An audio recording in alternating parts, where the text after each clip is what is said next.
Utakapokuwa na yakini na uhakika kwamba una udhu, litawadha mimi na unashaka kwamba haukutawadha, utatumia yakini yako ya kuwa ulitawadha na una udhu.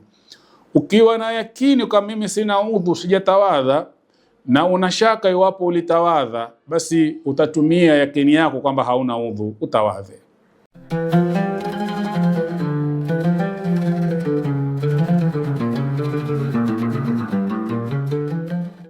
Bismillahir Rahmanir Rahim. Alhamdulillahi Rabbil Alamin. Wassalatu wassalam ala rasulillahi wa ala alihi wa ashabihi ajma'in. Wa ba'd. Fa inna asdaqal hadithi kitabullahi wa khayral hadi hadi Muhammadin sallallahu alayhi wa sallam. Wa sharral umuri muhdathatuha wa kullu muhdathatin bid'ah wa kullu bid'atin dhalalah wa kullu dhalalatin fin nar. Allahumma a'idhna minan nar. Baada ya kumhimidi Allah subhanahu wa ta'ala na kumtakia rehma na amani Mtume Muhammad sallallahu alayhi wasallam, tunarudi tena kuendeleza maudhui haya ya tahara, ikiwa tupo katika sehemu ya kumalizia kuzungumzia nawaqidhul wudhu, mambo ambayo yanaharibu udhu. Tuliweza kuzungumzia nyuma utangulizi au mwanzo wa mazungumzo haya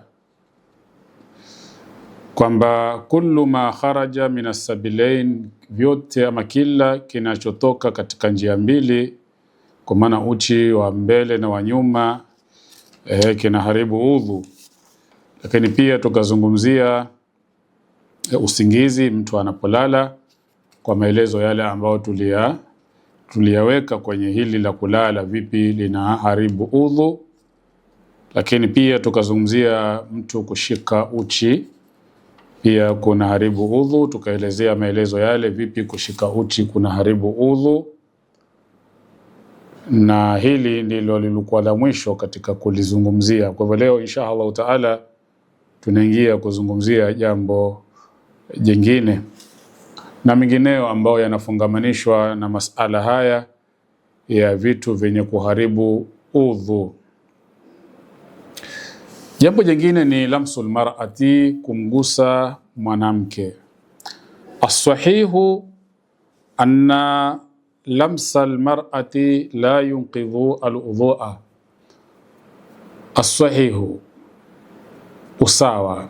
Na hapa ametupia neno as-sahihu, yani lililo sahihi, kwamba kumgusa mwanamke hakutangui udhu, sawaun kanat min dhawati al-maharim au ajnabiyya. Sawa sawa mwanamke yule ni katika wale wanawake ambao ni maharim, usioweza kuwaoa, au wanawake ambao ni ajnabiyya, ambao wanaweza kuwaoa. Mwanamke huyo kumgusa kwako hakutangui udhu ala sahihi, kwa kauli iliyo sahihi. Ina maana ipo kauli nyingine inayozungumzia kwamba unapomgusa mwanamke udhu wako unaharibika. Katika kauli mbili hizi, as-sahihu, kauli iliyo sahihi ni kuwa mwanamke hatangui udhu, kwa maana mwanamume akimshika mwanamke udhu wake haujatanguka, na mwanamke akimshika mwanamume udhu wake haujatanguka. Sawa sawa waweza kuoana au hawezi kuoana. Wadalilu ala dhalika na Aisha radhiyallahu anha qalat, dalili ya hili kwamba mwanamke unapomgusa udhu wako haujaharibika ni hadithi ambayo imesumuliwa na Aisha radhiyallahu anha, mke wa Mtume Muhammad sallallahu alaihi wasallam, asema kuntu anamu baina yaday rasulillahi sallallahu alaihi wasallam, nilikuwa nikilala mbele ya Mtume, warjilayya fi qiblatihi, na miguu yangu iko upande wa kibla chake, yani kibla cha Mtume Muhammad, sehemu ambayo Mtume ameelekea katika swala. Fa idha sajada ghamazani, akisujudu kwenye swala hunikonyeza ama huugusa mguu wangu, nikahisi mguu ameugusa. Faqabadtu rijlayya nikawa ni mwenye kukunja miguu yangu ili kumpa nafasi ya mahala pa kusujudu. Fa idha qama basatahuma, nikisimama ama anaposimama yeye, ile miguu anainyorosha. Qalat, asema Aisha, walbuyutu yawmaidhin laysa fiha masabih, na majumba wakati huo ilikuwa hayana taa. Kwa hiyo mtume anaswali gizani, na Aisha radhiallahu anha amelala na miguu yake ameinyosha upande wa kibla. Mtume anapotaka kusujudu anamkonyeza au anaigusa miguu yake, Aisha radhiallahu anha anaikunja. Kisha anaposimama mtume katika kuendelea na swala yake, yeye anainyosha ile miguu ya Aisha ambayo alikuwa ameikunja. Sasa kwa hadithi hii wakatoa dalili wanavyoni kwamba kama ingekuwa kumgusa mwanamke kuna haribu udhu, basi Mtume Muhammad sallallahu alaihi wasallam asingelifanya hili akiwa ndani ya swala.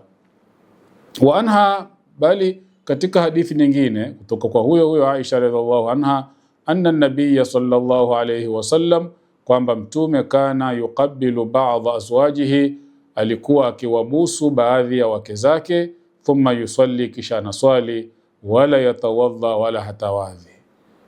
Mtume sallallahu alaihi wasallam alikuwa akiwabusu baadhi ya wake zake, bali hata akiwakumbatia, kisha anaenda kuswali wala hatawadhi.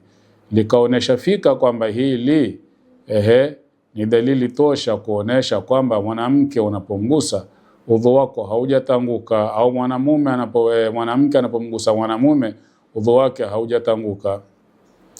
Wa amma al-istidlalu biqawlihi ta'ala fi ayati al-udhu'i aw lamastumun nisa, ama kutoa dalili kwa kauli yake Allah subhanahu wa ta'ala aliposema aw lamastumun nisaa, ama mnapo wagusa wanawake. Kwa wale wanaosema kwamba mwanamke unapomgusa udhu wako umeharibika, na ikawa dalili yao ni hii aya au lamastumun nisaa, wanasema wanavyoni ala anna lamsa almar'ati yunqidhu aludhu. Kwa wale wasemao kuwa aya hii ni dalili ya kuwa umgusapo mwanamke udhu wako umeharibika, jawabu ni kuwa anna maqsuda lamsi huna aljima'u, makusudio la kugusa hapa ni kule kuingiliana, kujamiana. Allah anazungumzia masala ya kujamiana hapa ala sahihi, katika tafsiri iliyo sahihi, lianna almulamasa takunu baina ithnain. Kwa hiyo mara nyingi neno almulamasa ama kitendo cha almulamasa huwa kina ushirikiano baina ya watu wawili, na kujamiana huwa kuna ushirikiano baina ya wawili, mume na mke, tofauti na kugusa. Ugusaye ni wewe na mwingine ni mwenye kuguswa, kuna mgusaji na aliyeguswa.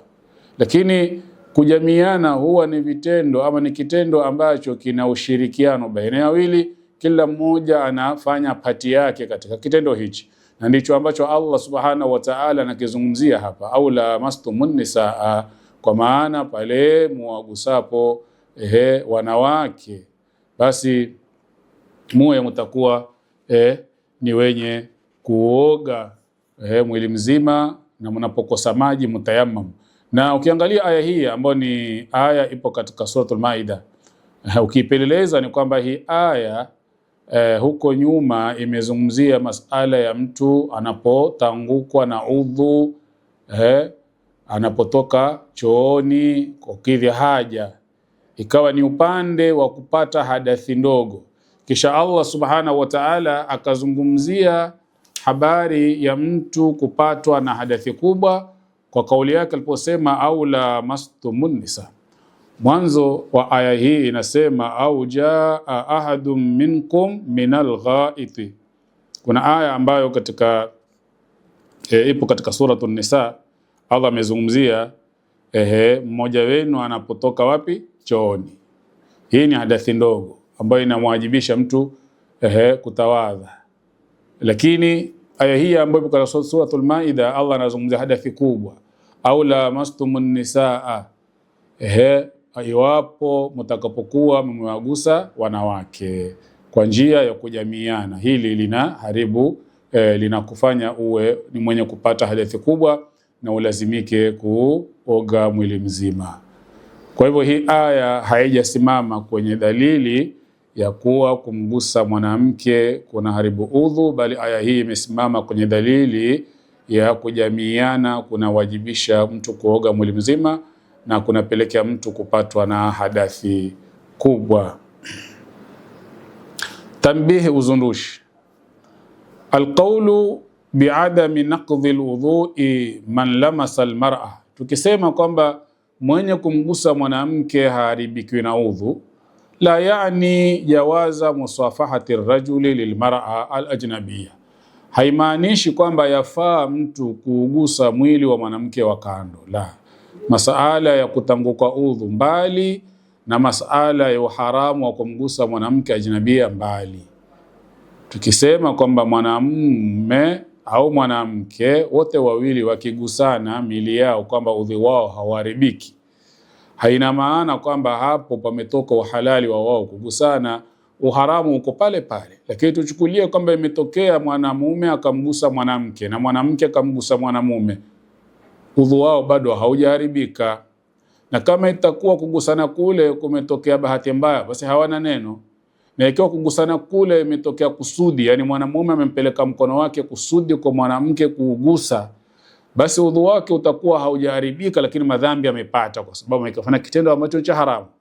Kwa hiyo anasema, tukisema kwamba kumgusa mwanamke hakuharibu udhu, hatumaanishi kwamba yafaa mwanamume na mwanamke kugusana mili yao bila kipingamizi cha aina yoyote, bali ni haramu. Asema fa musafahatuha haramun, kumpa mkono mwanamke ni haramu, na kumpa mkono mwanamume ambaye ni ajnabiyun ni haramu. Wewe mwanamke kumpa mkono mwanamume ambaye aweza kukuoa ni haramu. Wewe mwanamume kumpa mkono mwanamke ambaye unaweza kumuoa ni haramu. Usikusudie kuupeana huo mkono, utakuwa unatenda jambo la haramu. Kwa hiyo lau utaupeana, udhu wako utakuwa kwa vile vile sahihi kama umetawadha, lakini utakuwa umepata dhambi kwa kufanya jambo ambalo la haramu. Mtume sallallahu alayhi wasallam anasema, aliyadani tazniyani wazinahuma albatsh, mikono inazini na zina yao ni kugusa. Pale unapogusa kitu ambacho si halali yako, kumgusa mwanamume ambaye si halali yako, kumgusa mwanamke ambaye si halali yako, unazingatiwa kuwa umezini kwa kitendo hicho.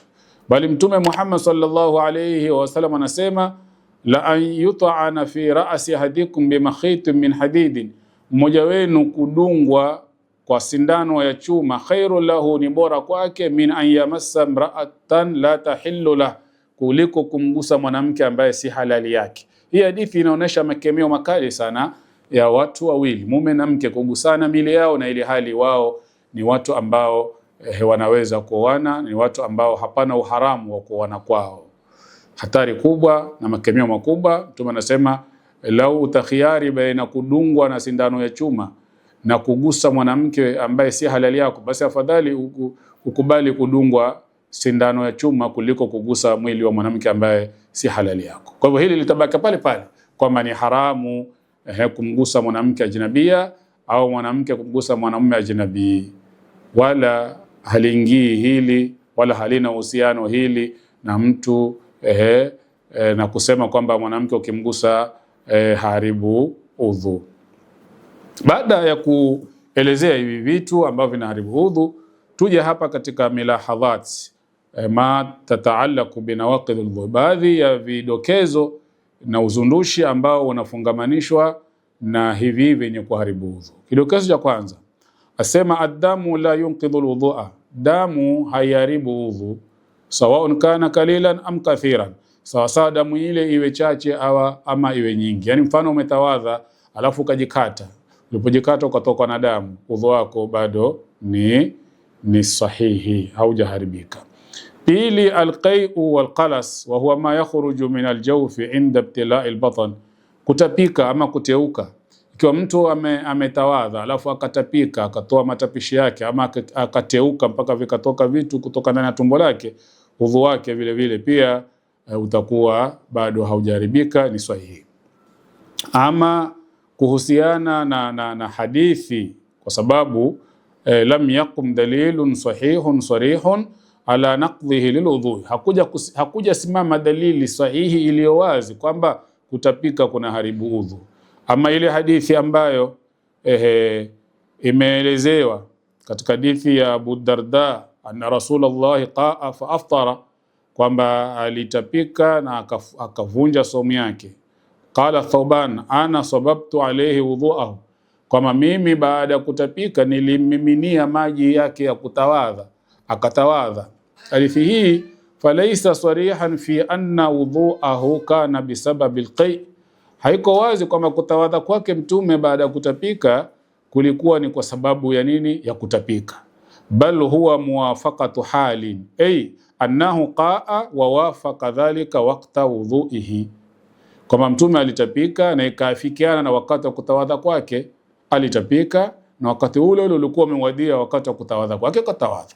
Lakini hakumaanishi kwamba kule kutawadha kwake kulikuwa ni sababu ya kule kutapika. Kwa hiyo hadithi bado haijakuwa ni dalili wazi ya kutosheleza kwamba mtu aliyetapika anatakiwa atawadhe. Bali akasema Imam Ibn Hazm rahimahullah, laysa fihi anna Rasulullah sallallahu alayhi wasallam qala man taqayya falyatawadha, hakuna mahala ambapo mtume amesema mwenye kutapika atawadhe. Wala anna wudhu'ahu sallallahu alayhi wasallam kana min ajli alqay, wala udhu wake mtume kwenye kitendo hichi kwamba kilisababishwa na kule kutapika, bali kuliambatana tu na wakati wa yeye kutawadha. Jambo jingine katika vidokezo hivi vinafungamanishwa na vitendo au mambo yenye kuharibu udhu, ma yadfa'uhu rahimul mar'ati, kile ambacho kinatolewa na kizazi cha mwanamke kutokamana na maji meupe au ya manjano au ya vumbi, kama mfano wa maji aliyotumika kuoshea nyama. Maji kama haya ambayo yanatoka katika kizazi cha mwanamke kupitia katika uchi wake, asema idha kana fi ghairi zamani alhaidh, ikiwa maji haya yatatoka kipindi ambacho si cha hedhi, fala yajibu alaiha wudhu'un wala ghaslun, haimwajibiki yeye kutawadha wala kuoga. Haya maji hayaharibu udhu wake. Jambo jingine, alqahqahatu, kujikohoza, la tujibu alwudhu'a, hakuharibu udhu, sawaun kanat alqahqahatu fi salah au kharijiha, sawasawa kule kujikohoza ama kukohoa kutatekelezeka kwenye swala ama nje ya swala. La tujibu alwudhu'a, kukohoa hakuwajibishi mtu kutawadha, lakin ilman bi annaha tubtilu as-salah, lakini mtu ajue kwamba mtu kujikohoza kwenye swala kusudi kuna haribu swala.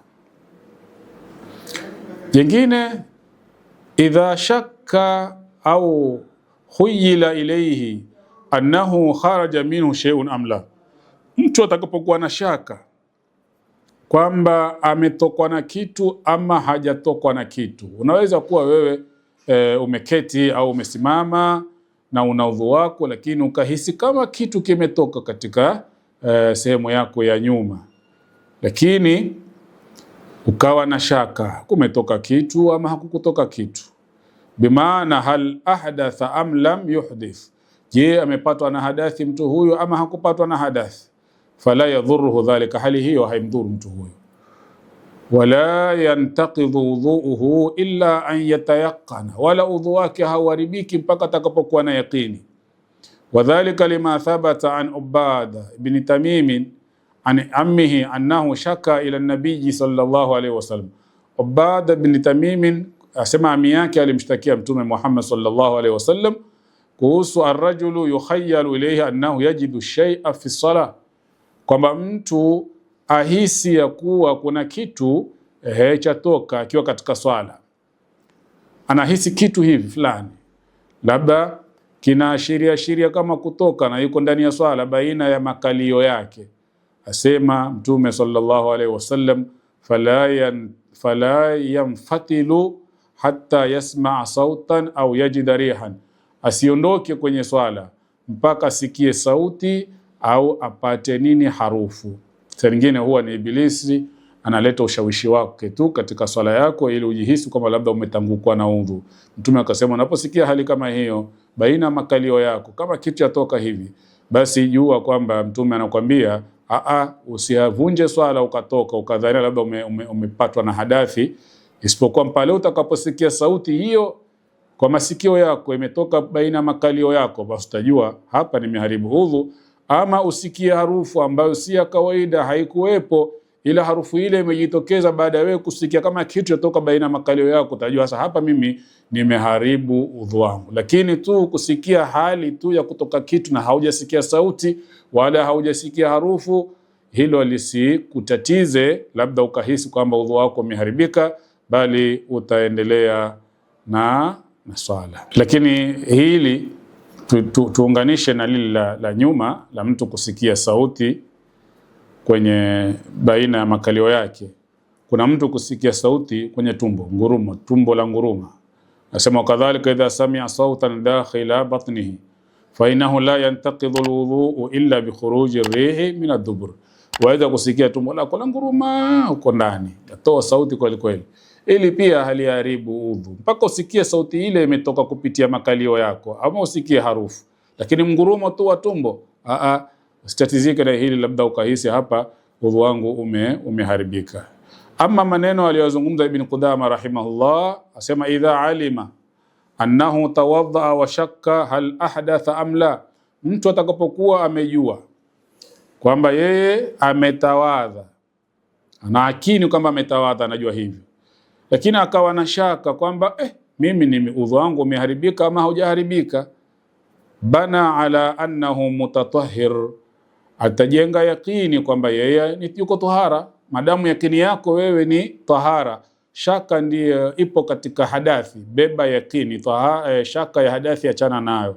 Wa in kana muhdithan fa shakka hal tawadda am la, na mtu akiwa ana yakini kwamba yeye ana hadathi kwa maana hana udhu, lakini ana shaka iwapo alitawadha, basi fa huwa muhdithun, ajenge yakini kwamba yeye ana hadathi na ile shaka ya kwamba ana udhu aachane nayo. Kwa hivyo kile ambacho unayakini nacho ndicho ambacho unakifanyia kazi, na ile shaka unaitupa. Utakapokuwa na yakini na uhakika kwamba una udhu, litawadha mimi, na una shaka kwamba haukutawadha, utatumia yakini yako ya kuwa ulitawadha na una udhu. Ukiwa na yakini kama mimi sina udhu, sijatawadha, na una shaka iwapo ulitawadha, basi utatumia yakini yako kwamba hauna udhu, utawadhe. Jingine, idha akala au shariba fala yajibu alayhi alwudu, mtu akila au akinywa chakula, akala chakula au akanwa maji. Idha akala au shariba, mtu anapokula au akinywa kinywaji, fala yajibu alayhi alwudu, haimlazimu yeye kutawadha. Wa inma yakfiha an yatamadmada idha kana ta'amu dasman, bali inamlazimu yeye tu kusukutua ikiwa chakula kina mafuta hivi na harufu na mnato. Lima thabata fi sahih al-Bukhari wa Muslim anna Rasulullah sallallahu alayhi wasallam shariba labanan, kwamba Mtume alikunywa maziwa, fadaa bima'in fatamadmad, akaitisha maji akasukutua, waqala inna lahu dasman, kwamba maziwa yana nini? Yana harufu, lakini vile vile yana mafuta. Lakini kula baada kutawadha, kunywa baada kutawadha, sawa chakula kiko baridi ama kiko moto, sawa kinywaji cha baridi au cha moto, hilo haliharibu udhu. Jingine, khuruju rihin min alqubuli la yunqidhu alwudhu'a, kutokwa na upepo katika sehemu ya siri ya uchi mbele hakuharibu udhu. Sawaun fi dhalika ar-rajul wal mar'a, sawa kwa mwanamume na kwa mwanamke, haswa kwa mwanamke, hasa wale wanawake ambao ni wanawake wakuu, ambao tayari washapitia kujifungua, washajipitia hali za kujifungua watoto. Bila shaka kwa uwazi ule uliopo katika sehemu yake ya siri, yawezekana wakati mwingine akawa anatokwa na upepo, hasa labda akiwa ameketi utakusimama kutoka upepo. Upepo ule hauharibu udhu unaotoka mbele, sehemu ya mbele ya sehemu ya siri ya mbele, li'annahu min makharajin ghairi mu'tad, kwa sababu ni matokeo yasiyokuwa ya kawaida yanayotoka upepo. sehemu ya kawaida inayotoka upepo ni sehemu ya uchi wa nyuma, si wa mbele. Hili likitokea katika sehemu ya uchi wa mbele haliharibu udhu, hususan kwa upande wa wanawake. Jambo jingine katika vidokezo vya utanguzi wa udhu, asema lamsu farji saghiri la yunqidhu al-udhu, kugusa uchi wa mtoto mdogo hakuharibu udhu, ala rajih, kwa kauli iliyo na nguvu zaidi. Ala rajih ina maana iko kauli nyingine isemayo kwamba hata uchi wa mtoto mdogo ukiugusa udhu wako umeharibika, lakini kauli rajih iliyo na nguvu ni kwamba mtoto mdogo ukiugusa uchi wake udhu wako bado haujaharibika. Wa ala hadha fa inna man yaqumuna, wale wanaosimamia bitandhifi al-atfali, kuwasafisha watoto na wanagusa tupu zao, fa inna wudhuahum la yantaqidh, udhu wao hauharibiki. Iza kuwa mtoto wako amekojoa au ameenda haja kubwa na una udhu, unaweza kumnawisha ama kumtambisha, wala udhu wako hauna tatizo, udhu wako utakuwa bado uko pale pale kwenye usahihi wake. Mwisho kabisa, i'lam anna suquta an-najasati ala badani al-insani la yunqidhu al-udhu, kuharibu ama kuanguka najisi katika mwili wa mwanadamu hakuharibu udhu. Wa inma alayhi faqat an yuzila hadhihi an-najasa, ni yeye kuondosha hii najisi ambayo ipo kwenye mwili wake. Wa huwa ala halihi in kana mutawadhian, na yeye atakuwa yuko katika hali ile ile ya utohara akiwa mitawadha. Inaweza kuwa mitawadha wewe ukakanyaga kinyesi mfano, au ukaangukiwa na najisi kwenye mwili wako, basi udhu wako uko vile vile, haujaharibika kwa wewe kukanyaga kinyesi au kukanyaga mikojo ama kuangukiwa na najisi kwenye mwili. Kilichopo hapo wewe ni kuondosha hiyo najisi. Huwezi ukaswali na ile hali mguu wako na kinyesi, nenda kaoshe mguu kwa kuwa umegusa najisi. Ama nguo hiyo, huwezi ukaswali na ile hali nguo yako hiyo imeangukiwa na najisi, uende ukafute ukaondoshe hiyo najisi, na udhu wako uko vile vile, wala hautatawadha. Bali hata vile vile mtu kukanyaga chini, umetawadha alafu ukakanyaga chini, sawa sawa umekanyaga chini ukakanyaga michanga, matope, ukakanyaga kinyesi kama nilivyotangulia kuzungumza, bado udhu wako upo katika usahihi wake, wala hapo hautahesabika kwamba wewe umeharibu udhu. Nimalizie na jambo jingine ambalo linaharibu udhu, lakini hili limesimamiwa na ahlu ashabul hadith, wale ambao ni wapokezi wa hadithi, tofauti na ashabu alfikhi, alfukahau, wasomi wanaosimamia ilmu ya fikhi. Wasomi wanaosimamia ilmu ya fikhi hawakulichukulia jambo hili kwamba linaharibu udhu, lakini ashabul hadith, wasomi wanaosimamia hadithi na walizopokea hadithi na kuzifanyia kazi na kuzichambua, kwa hadithi hizo wanaozichambua wamegundua kwamba hili nalo la haribu udhu. Lipi? Aklu lahmil ibil, kula nyama ya ngamia. Qala al-Khattabi, anasema al-Imam al-Khattabi rahimahullah, dhahaba ila hadha ammatu ashabi al-hadith, hili la kula nyama ya ngamia limesimamiwa na wote wasomi wa hadithi. Wadhalika lima rawahu Jabir ibn Samra, na hili ni kwa sababu ya riwaya ya hadithi iliyopokewa na Jabir ibn Samra radhiallahu anhu, anna rajulan sa'ala Rasulallahi, kwamba kuna bwana alimuuliza Mtume, atawadha min luhumil ghanami, je, naweza kutawadha na lazimika kutawadha pale nitakapokula nyama za mbuzi? Qala in shi'ta fatawadha, ukitaka baada ya kula nyama ya mbuzi tawadha, ni sunna. Wa in shi'ta fala tatawadha, na ukitaka basi usitawadhe, si lazima.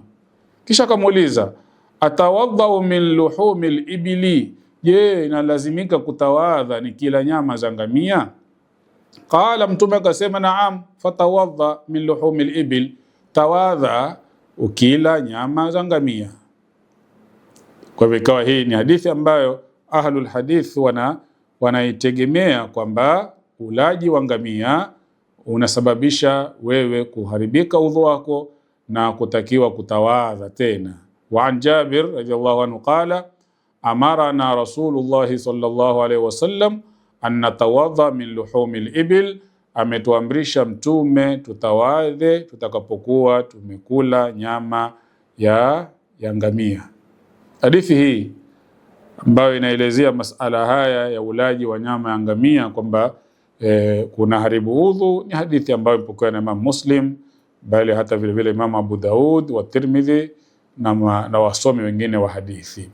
Kwa hiyo wakastambit, wakavumbua katika hadithi hii na wakatoa katika hadithi hii hukumu ya kuwa yule ambaye atakula nyama ya ngamia basi atakuwa ameharibikiwa na udhu wake, wapo amekula na hali ametawadha, na itamlazimu atawadhe tena. Wengine wasomi wengineo ashabu fiki wal fuqaha hawakulisimamia hili kwamba ni wajibu kwamba mtu anapokula nyama ya ngamia atawadhe, bali wakaliweka pia katika msingi wa al-istihbab, mapendekezo tu.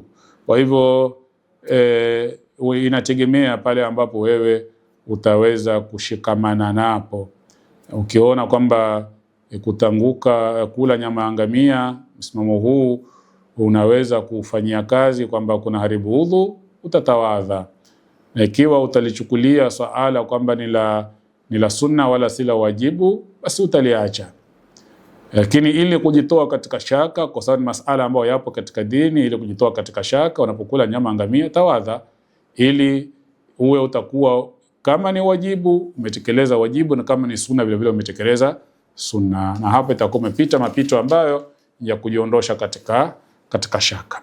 Mpaka hapa itakuwa tumeweza kukamilisha hizi nawaqidul udhu, mambo ambayo yanaharibu udhu, na kikao kitakachokuja insha Allah taala tutakuja kuzungumzia ma yajibu lahu alwudhu wa ma yustahabu. Ni mambo gani ambayo yanalazimisha udhu, kwa maana Muislamu hawezi kuyafanya mpaka awe na udhu, na ni mambo gani ambayo hayalazimishi mtu kuwa na udhu ndipo ayafanye, lakini imependekezwa na ni sunna mtu kuwa na udhu kuyafanya mambo hayo. Wa sallallahu ala Muhammadin wa ala alihi wa sahbihi wa sallam, walhamdulillahi rabbil alamin.